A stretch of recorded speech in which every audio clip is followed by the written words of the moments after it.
Bismillahirrahmanirrahim. Going to start with cardiovascular system examination.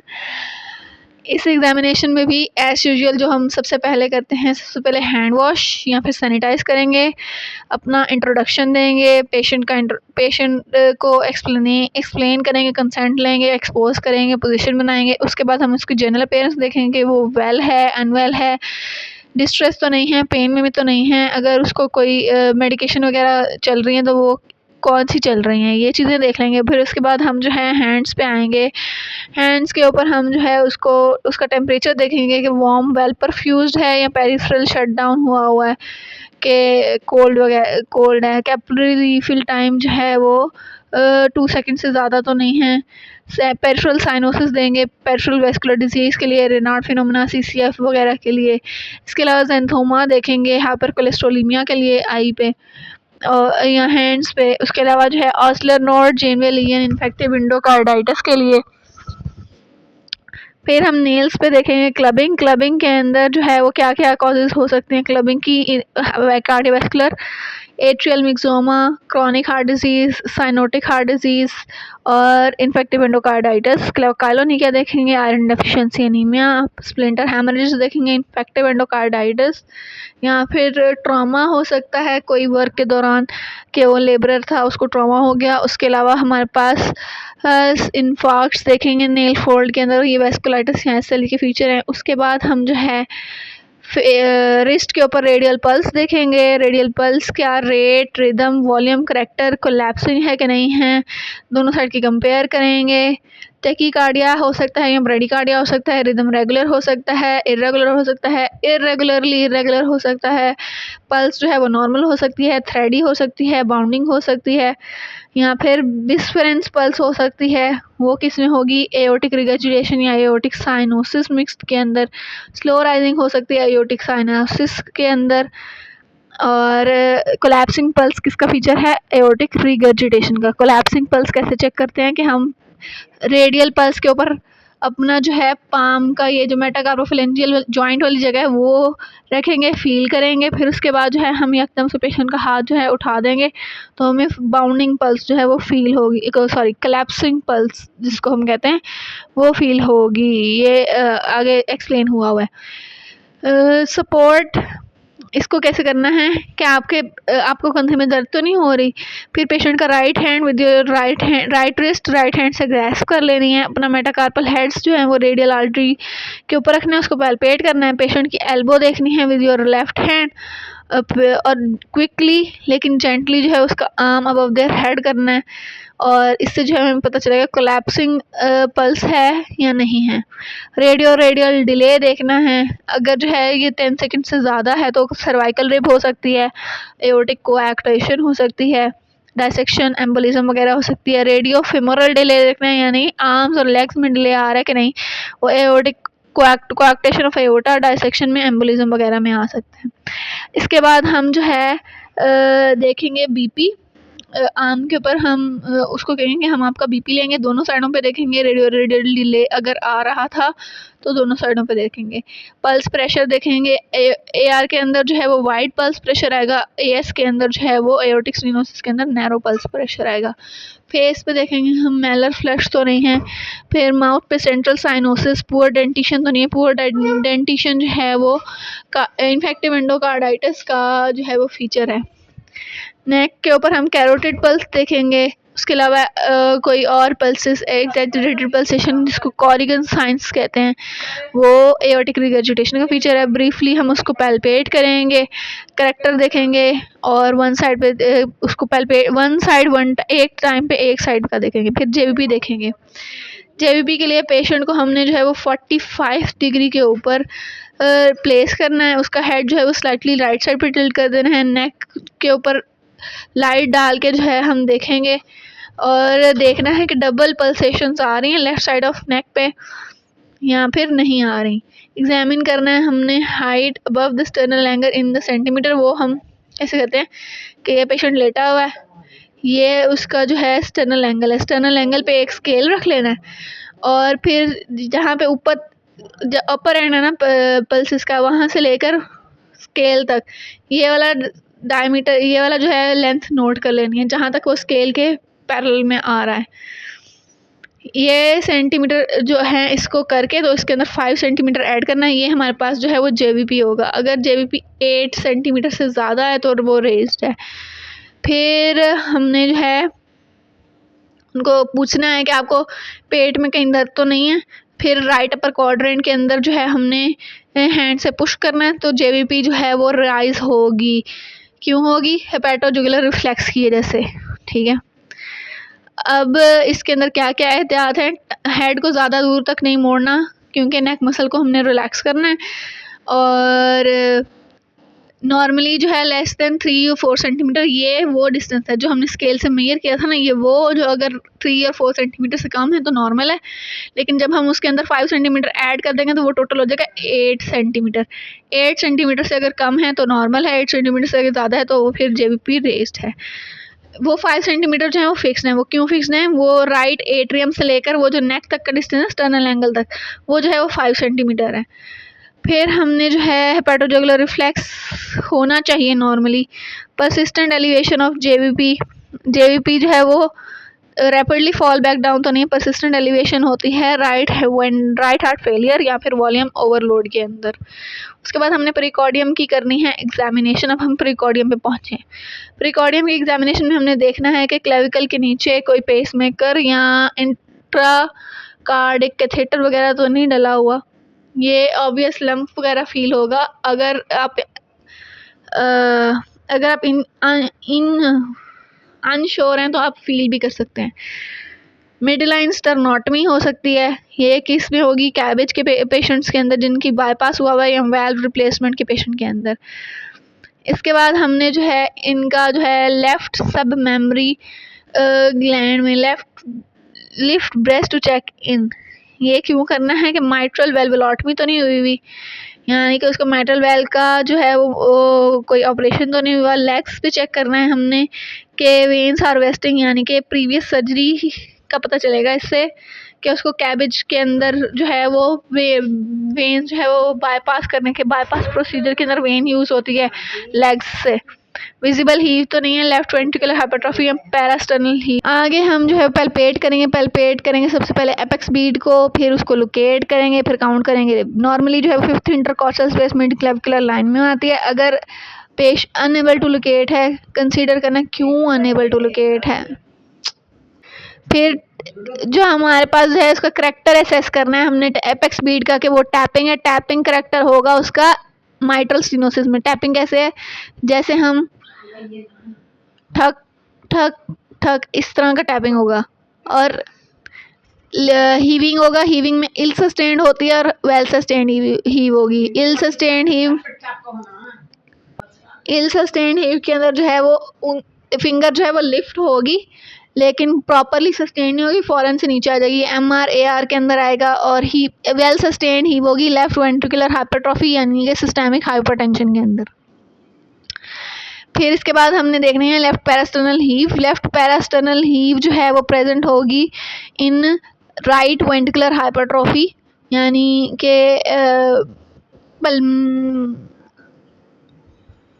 Left ventricular hypertrophy left parasternal heave जो है वो right ventricular hypertrophy की वजह से आएगी। इसके बाद हम जो है वो थ्रिल चेक करेंगे। थ्रिल क्या है? Palpable murmur. ग्रेड 4 या इससे अबव का मर्मर होगा तो हमें थ्रिल जो है वो फील होगी। फिर इसके बाद हम करेंगे ऑस्कल्टेट। ऑस्कल्टेट करेंगे तो हमारे पास 4 जगह पे हमने ऑस्कल्टेट लाजमी करना है एपिकल एरिया में। फिर हमने जो है वो लेफ्ट लोअर स्टर्नल एरिया में, second intercostal space right side पे और लेफ्ट साइड पे पल्मोनरी और एओर्टिक एरिया में। फिर उसके बाद अगर कोई एरिया जिसमें मर्मर है, जहाँ पे मर्मर रेडिएट करते हैं, लाइक एक्सिला में हमने देखना है कैरोटिड की ईच कैरोटिड इन टर्न, दोनों साइडों पे कैरोटिड में देखना है। और वहाँ पे हमने पेशेंट को कहना है कि अपना सांस निकाल के रोक लें। Breath held in expiration, expire करें और अपना सांस रोक लें। ये जो है कैरोटिड वाले के साथ कहना है। इसके अलावा manoeuvre to amplified diastolic murmur वो कौन से हैं कि हमने पेशेंट को लेफ्ट हैंड साइड पे टर्न करना है और उनको कहना है कि अपना सांस बाहर निकाल के तो रोक लें। यहाँ पे लेफ्ट लोअर स्टर्नल के ऊपर पेशेंट को सिटिंग फॉरवर्ड और उसको कहना है कि अपना सांस जो है वो बाहर निकाल के रोक लें। ये जो है डिफरेंट तरह के मर्मर के एम्पलीफाई करने के मनूवर हैं। एक्सिला में अगर रेडिएट करें तो वो एमआर का मर्मर है। कैरोटिड के ऊपर जो है वो हमें एक्सपायर करने पे जो पता चल रहा है वो एओर्टिक स्टीनोसिस का मर्मर है। जो लेफ्ट साइड पर टर्न करने पे पता चल रहा है वो माइट्रल स्टीनोसिस का मर्मर है। जो बैंड फॉरवर्ड करने से पता चलेगा वो एआर का मर्मर होगा। ठीक है, नेक्स्ट हमारे पास हमने एक्सटेंड कहाँ पे करना है एग्जामिनेशन, बेजल क्रेपिटेशन लंग्स के ऊपर चेक करनी है, left ventricular, left heart failure की फाइंडिंग है, sacral oedema, right heart failure, peripheral oedema, right heart failure और न्यूमरस अदर कॉजेज हो सकती हैं। कंक्लूजन करना है, कंक्लूजन कैसे करना है, हमने अपने हैंड वॉश करने हैं या सैनिटाइज करने हैं, पेशेंट को थैंक करना है, रिड्रेस करना है, फिर बाकी चीज़ें हम नहीं कर सकते क्योंकि वो हमें अलाउ नहीं है। हेपेटोमेगली वगैरह देख लेनी है, एसाइटिस वगैरह देख लेनी है अगर है पेशेंट को, या स्प्लीनोमेगली अगर कोई जो है वो इस तरह की चीज़ मिल रही है तो। इसके अलावा अगर यूरिनरी कैथेटर डला हुआ है उसके अंदर हिमाचूरिया आ रहा है तो वो देख लेना है। ये हमारे पास जेवीपी का वो है, जेवीपी का चार्टिंग। जेवीपी जो है इस तरह से पेशेंट को 45 डिग्री के ऊपर लटाना है, फिर उसका एक जो है स्टेनोक्लीडोमेस्टॉइड के ऊपर स्केल रखना है, एक जहाँ तक पल्स का अपर एंड आ रहा है ना वो वहाँ से लेकर यहाँ तक का डिस्टेंस मेजर करना है। अगर ये डिस्टेंस जो है वो 3 से 4 सेंटीमीटर से कम है तो ओके है, अगर ये ज़्यादा है तो हमारे पास जो है वो जेवीपी रेज्ड है। और यहाँ से लेकर यहाँ तक का डिस्टेंस जो है वो 5 सेंटीमीटर होता है। ये ऐड करके बताएंगे ताकि हमारे पास एग्जामिनर को पता चले कि हमें पता है कि 5 सेंटीमीटर ऐड करने हैं। जेवीपी के अंदर जो है वो 2 अप स्ट्रोक्स आते हैं और 2 जो है वो डाउन स्ट्रोक्स आते हैं। अब हम करते हैं बात मर्मर्स की। मर्मर्स की वैसे हम डिटेल में वीडियो बनाएंगे एक दफ़ा। S1 और S2, ठीक है, S1 आई, S2 के ऊपर जो है हमारे पास S2 आ गई A2P2 वाली। अब अगर डाइसली के अंदर ओपनिंग स्नैप आ रही है तो हमारे पास ये डाइसली के अंदर अगर मिड डायस्टोलिक मर्मर आ रहा है तो ये माइट्रल स्टीनोसिस का मर्मर है।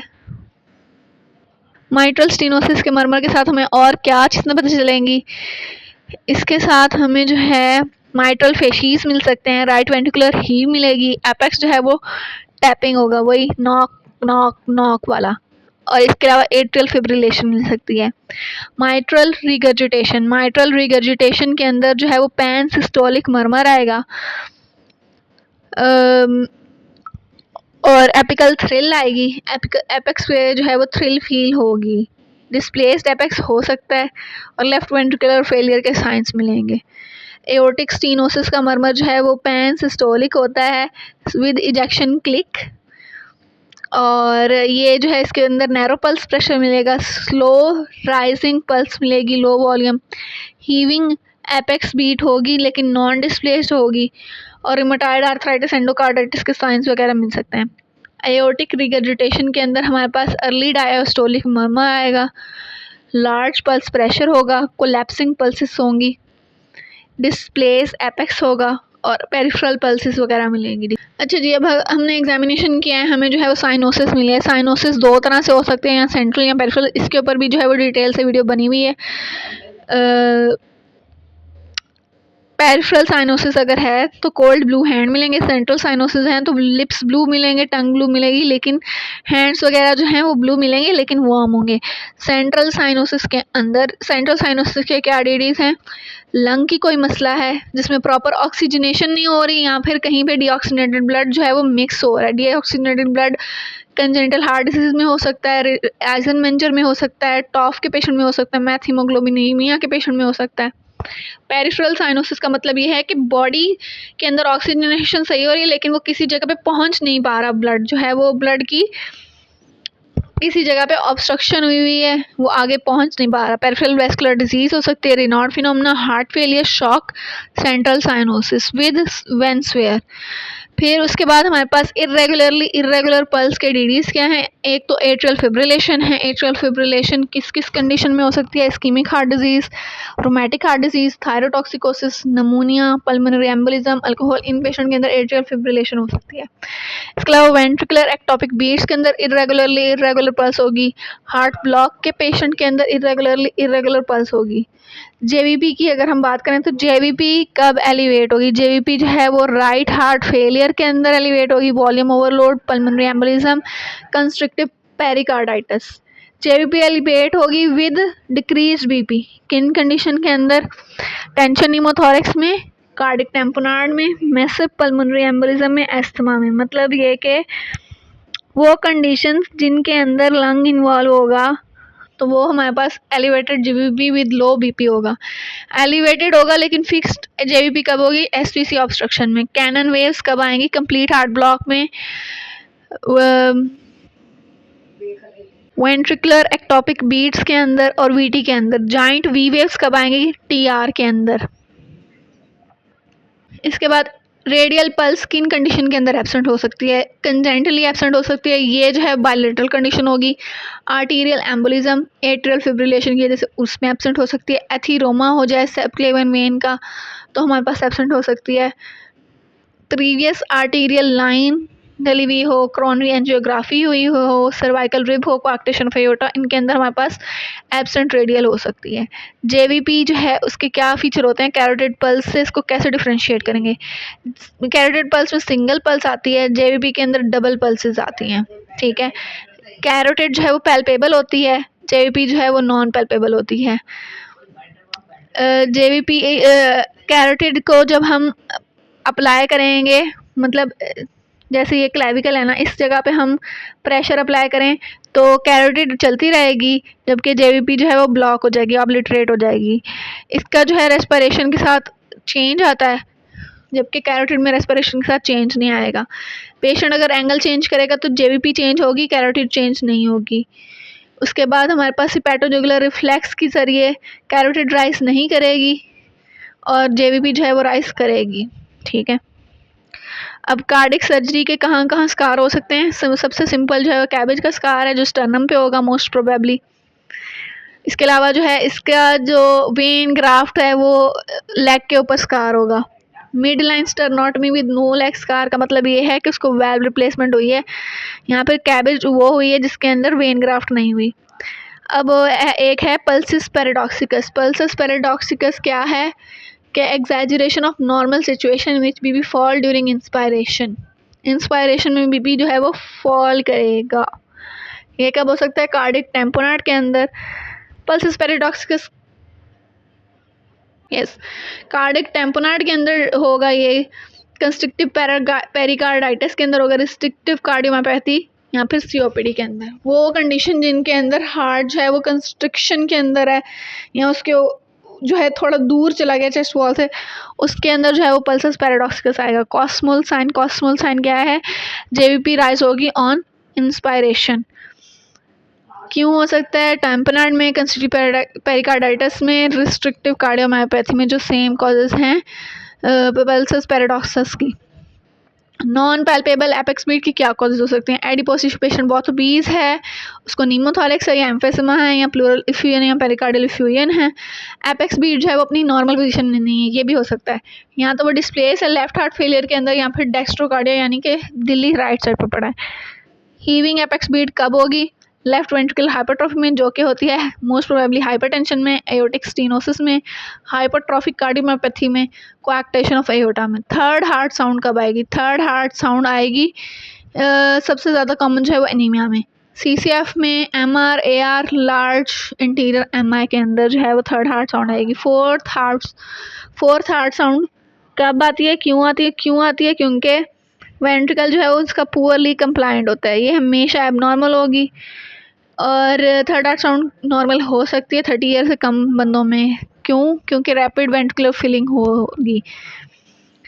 ये जो है एट्रियल फिब्रिलेशन के अंदर नहीं आएगी। किन कंडीशंस के अंदर आ सकती है? Atrial stenosis, hypertension, hypertrophic cardiomyopathy, post MI fibrosis, इनके अंदर फोर्थ हार्ट साउंड आएगी। एएस, हाइपरटेंशन, हुक्म, पोस्ट एमआई फाइब्रोसिस।